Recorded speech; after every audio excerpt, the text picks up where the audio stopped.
There we go. There we go. So, I'm here to talk about my life in the past 20 years or so. I'm grateful for having the opportunity to speak here in front of you guys. It hasn't been easy, the road that I've taken, but I'm blessed with several partners, customers, and a lot of friends in this room over time.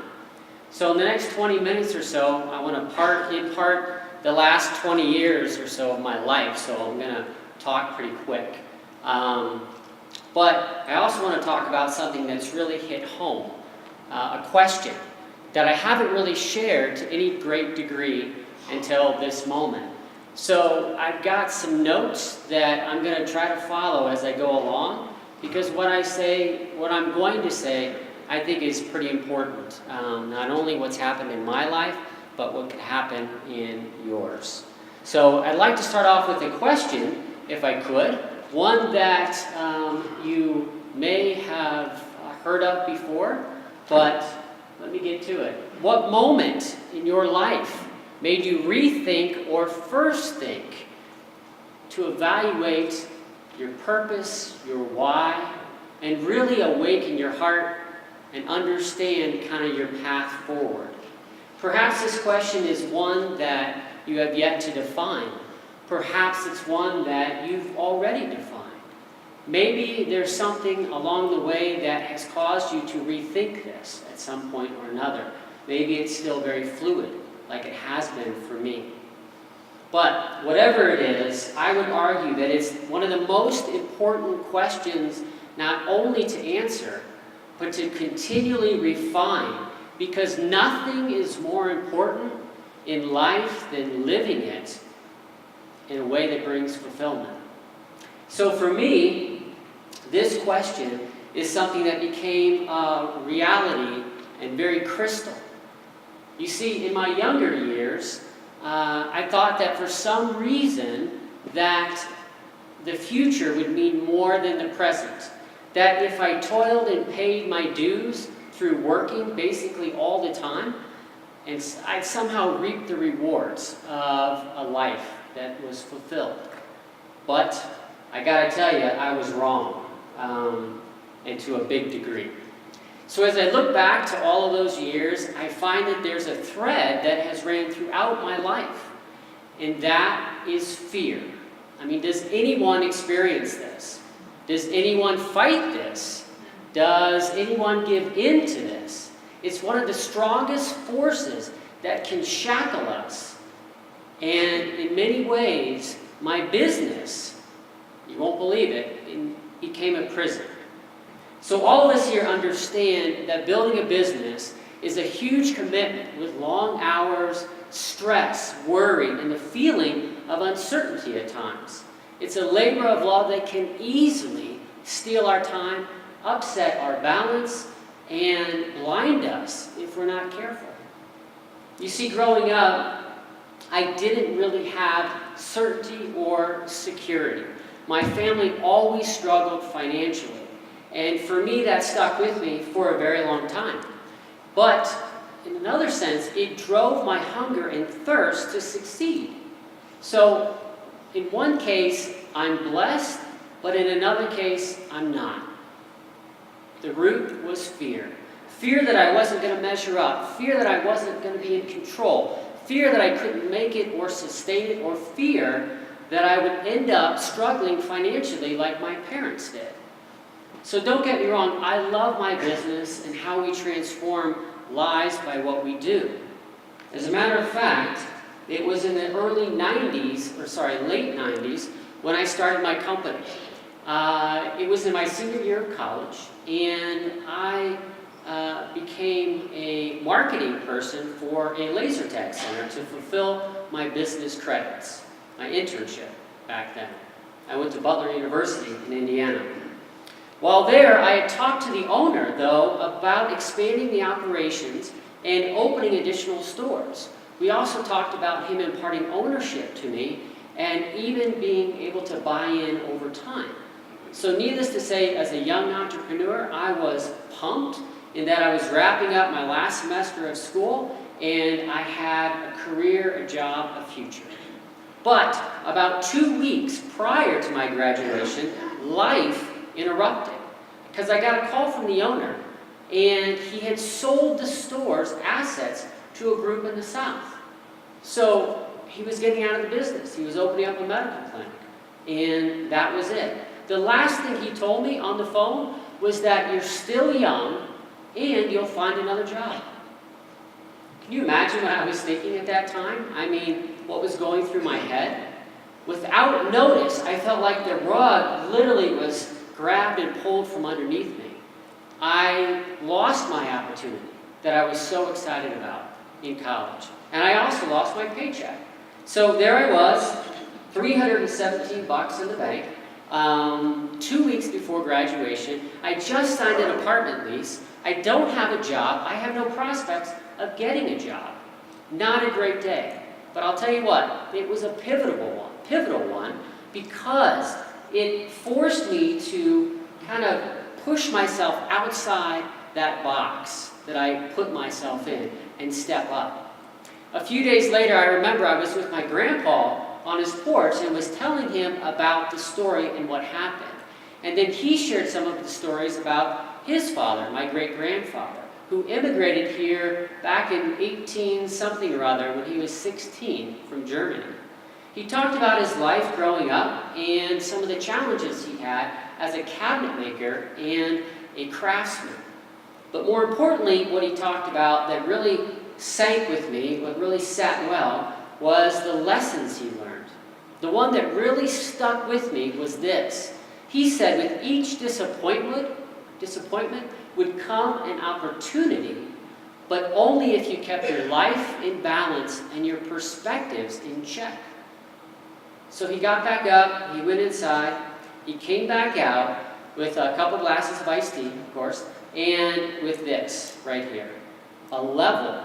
It was one of the few remaining pieces in my grandfather's toolbox. He then handed it to me as a reminder to move beyond the week before and pursue my life ahead with a different outlook.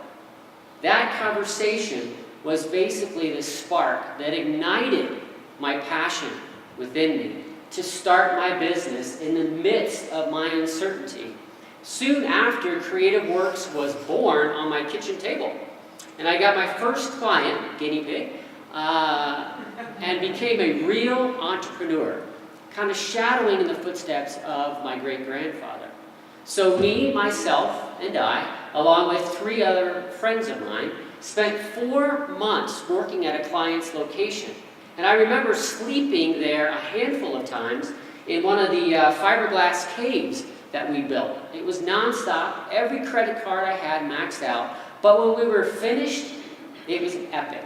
And now, some 20 years later, I stand before you never imagining that that phone call that I had back when I was in college would turn into something like this. But up until a few years ago, I had forgotten about my grandfather's comment regarding balance and let the conditioning of my youth, the fear, affect my adult years. Rather than keeping that bubble in the middle, I lost track of things while building my business. What I realized much later in life was that I had to stop fearing and let others in, to stop micromanaging, to allow others space, creativity, and most importantly, an opportunity to grow with me and make a difference so I could have a bigger impact on my business and those around me. Noticing that and taking action helped me to put a focus on surrounding myself with talent, to take my business to another level, redefine our values, cultivate our team, partner with our customers, rebuild our infrastructure, and enhance our product line. Unfortunately, though, it wasn't quite even a year after I started that movement when life interrupted again. And this time around, I kept having pains that became increasingly frequent. And in October of 2016, I ended up having a colonoscopy to check my plumbing. When I awoke, my wife, my bride, was at my side holding my hand with tears in her eyes, and I knew it was bad. She had said that the doctor had found cancer. I mean, what the hell? How did this happen? Why?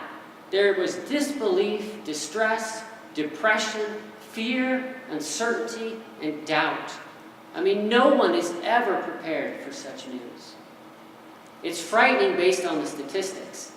About a month later, in November, I went into surgery, followed by intense chemo through May of 2017.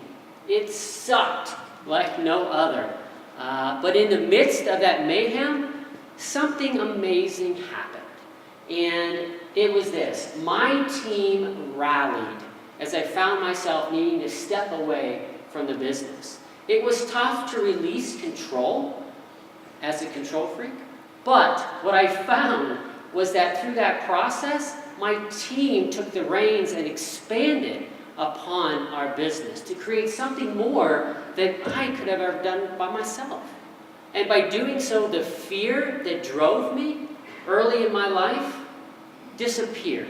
And I felt a sense of freedom like never before because the strengths of my team rose. And in that moment, what I learned was priceless. I learned that success is best when shared.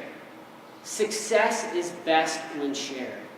I mean, when I look back, what that did is allow me the ability to refocus my life, put the attention on building my body, rebuilding it, and working behind the scenes of the company.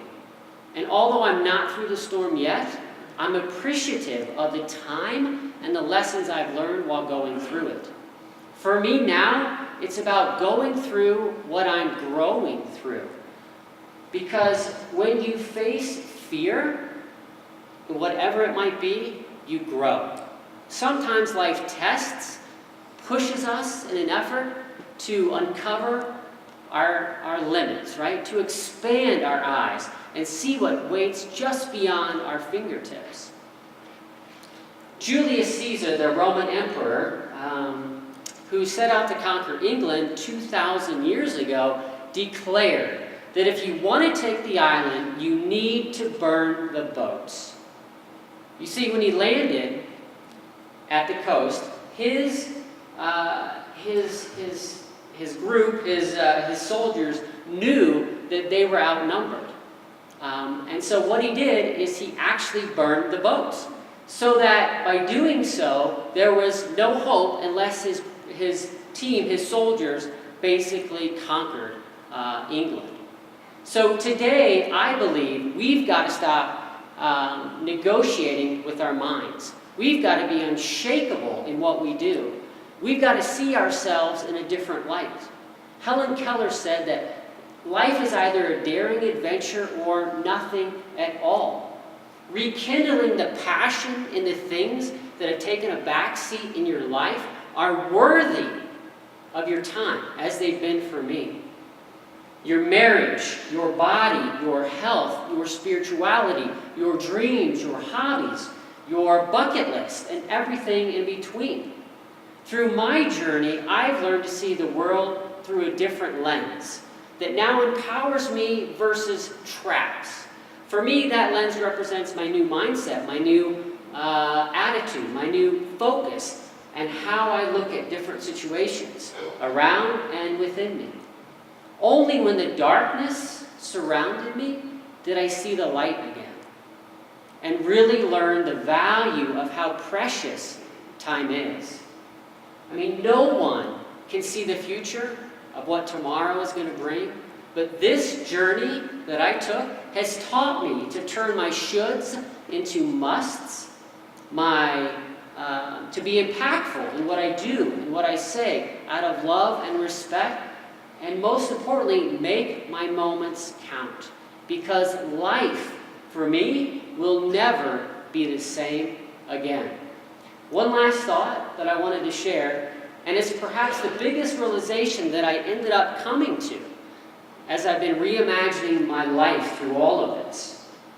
And that is that I am convinced that gratitude is the antidote to fear, anger, worry, depression, disappointment, rejection, failure, humiliation, guilt, and so much more that we hold inside of us, day in and day out.